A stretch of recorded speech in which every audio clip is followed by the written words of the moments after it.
Alright, using the area or box method for part B, I'm going to just draw a box, a little 4x4, and I'm going to put one binomial on the top, so I'll put 2x plus 1 on the top, and then let's put x plus 3 on the side. Now we just need to multiply those together.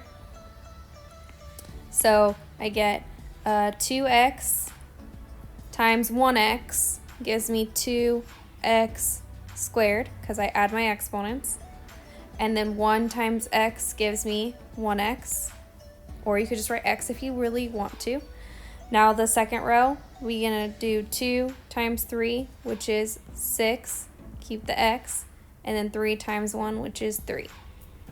Now that we have all of the numbers inside of our box, let's combine like terms.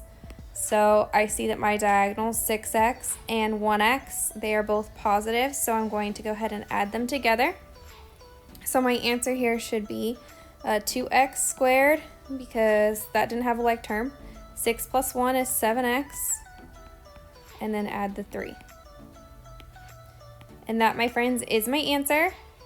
If FOIL is your BFF and you'd rather do it that way, I'm going to pause the video and just show the work of the FOIL method so that you can check your work and make sure that you did it correctly. Now that you've seen both methods, go ahead and pick your favorite and try it.